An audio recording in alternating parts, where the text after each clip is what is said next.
পীরের দরবারের বাড়ি এরকম থাকে নাকি? কতক্ষণ পীরের দরবারের বাড়ি এরকম থাকে? পীরের বাড়ির দরবারের বাড়ি হচ্ছে 7 তলা 10 তলা, কত কিছু। অথচ দেখেন, আমি শুনেছি এই যে নাদিম সরওয়ার আমাকে বললো যে হুজুর আপনি অবাক হয়ে যাবেন, যে মাদ্রাসায় চাকরি করে যে পয়সাটা পেত, যে অর্থটা উপার্জন হতো, যত মেহমান আসতো, কাউকে খালি মুখে ফেরত দিতেন না। আল্লাহর এবং তার রসুলের পরে কিছু তার প্রিয় বান্দা প্রয়োজন। কথা বলেন, ওই প্রিয় বান্দাদের মধ্যে হযরত মাওলানা মুহাম্মদ রজব আলী রহমতুল্লাহি আলাইহির মতো ব্যক্তি। ইব্রাহিম আলাইহিস সালামের ঘরে সন্তান জন্ম নিচ্ছে, সেটা তার বার্ধক্য বয়সে। কোন বয়সে? সবাই বলেন না, কোন বয়সে? বার্ধক্য বয়সে। এই বার্ধক্য বয়সে যে সন্তান পেয়েছেন, পবিত্র কোরআনে আল্লাহ বলছেন, নবী ইব্রাহিমের সন্তান জন্মের পরে তিনি হাত তুলে সর্বপ্রথম আল্লাহর দরবারে মোনাজাত করেছেন, শুকরিয়া আদায় করেছেন। আলহামদুলিল্লাহিল্লাযী ওয়াহাবা লি আলাল কিবারি ইসমাঈল ওয়া ইসহাক ইন্না রাব্বী লাসামিউদ দুআ। সুবহানাল্লাহ বলেন। তাহলে বান্দা যদি আল্লাহর কাছে দোয়া করে, সে আল্লাহ ওই দোয়াটি অতিশয় শ্রবণকারী। আমরা দোয়া ছেড়ে দিয়েছি, মৌলবীরা নামাজের পরে দোয়া করে না, কথা কন না। অতএব এই সমাজের মধ্যে নামাজের দোয়া, নামাজের পরে দোয়া হতে হবে।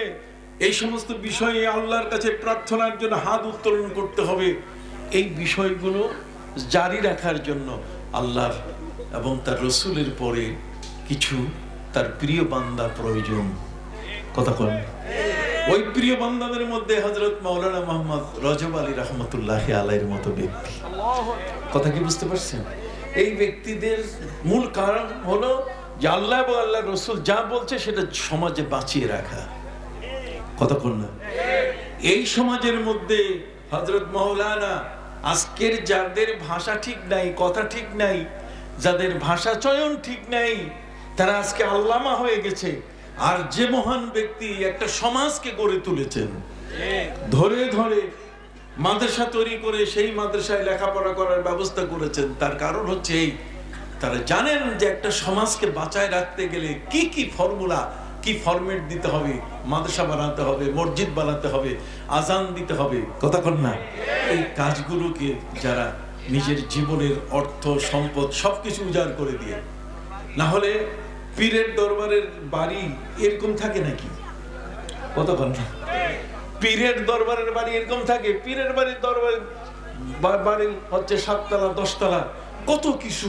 অথচ দেখেন, আমি শুনেছি এই যে নাদিম সরওয়ার আমাকে বললো যে হুজুর আপনি অবাক হয়ে যাবেন, যে মাদ্রাসায় চাকরি করে যে পয়সাটা পেত, যে অর্থটা উপার্জন হতো, যত মেহমান আসতো, কাউকে খালি মুখে ফেরত দিতেন না, উজাড় করে দিতেন এই দরবারের জন্য।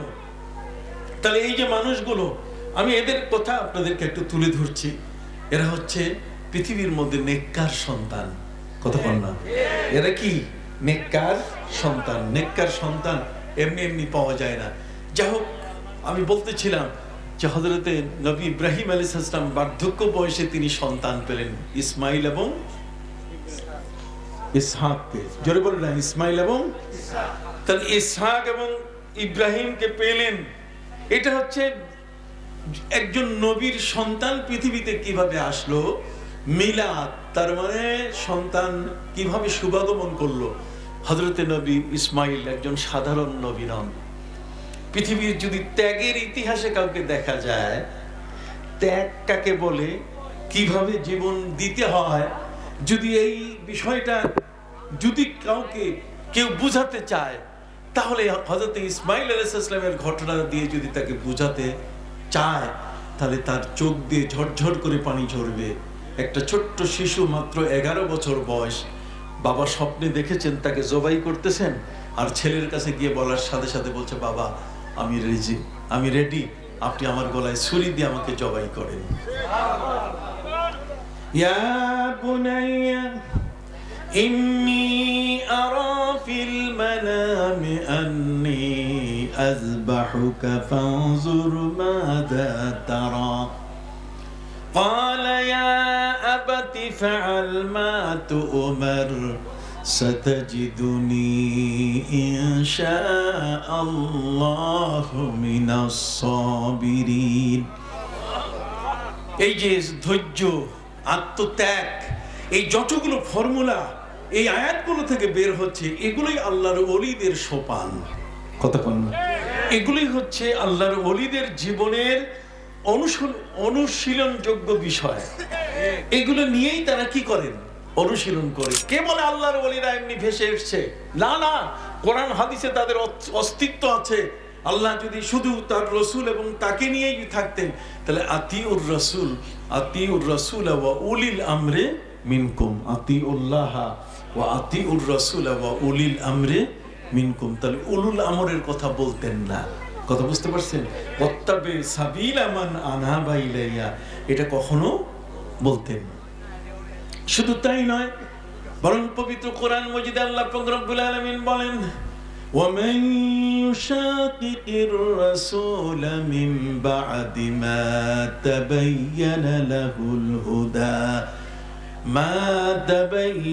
لَهُ الْهُدَى وَيَتَّبِعْ غَيْرَ سَبِيلِ الْمُؤْمِنِينَ। গায়রা সাবিলিল মুমিনিন, ঈমানদারদের একটা রাস্তা আছে। কতক্ষণ না? ঈমানদার ব্যক্তিদের জন্য চলার একটা পথ আছে। কতক্ষণ না? আপনি ওই পথ বাদ দিয়ে অন্য কোনো পথে চলবেন, এটা হবে না। এই জন্য যত নবী এবং রসুল জগতে এসছেন, নবী এবং রসুল যে ফাউন্ডেশন দিয়ে গেছেন, ওই ফাউন্ডেশনের উপরে দেয়াল গেঁথেছেন আল্লাহর ওলিরা। কতক্ষণ না? ওই ফাউন্ডেশনের উপরে একটা ঘর তৈরি করতে গেলে মাটিতে নিচে গর্ত করে সেখানে ইটের উপর ইট বসায় দেয়, যাতে কোনো ভূমিকম্পে অথবা কোনোভাবে যেন ঘূর্ণিঝড়ে যেন ঘরটা পড়ে না যায়। আল্লাহর ওলিরা আল্লাহ এবং তার রসুলের দেওয়া ফাউন্ডেশনের উপরে এমন ভাবে ঈমান আকীদাকে মজবুত করে তারা গড়ে তুলে দিয়েছেন, যেটি হলো আমরা আমাদের আকীদা এবং বিশ্বাসটাকে এমন ভাবে গড়ে তুলে দিয়েছেন যে এই সমস্ত বাতিলদের ধাক্কায়, তাদের ঘূর্ণিঝড়ের ধাক্কায় আমাদের ঈমানের কোনো ক্ষতি করতে পারে না।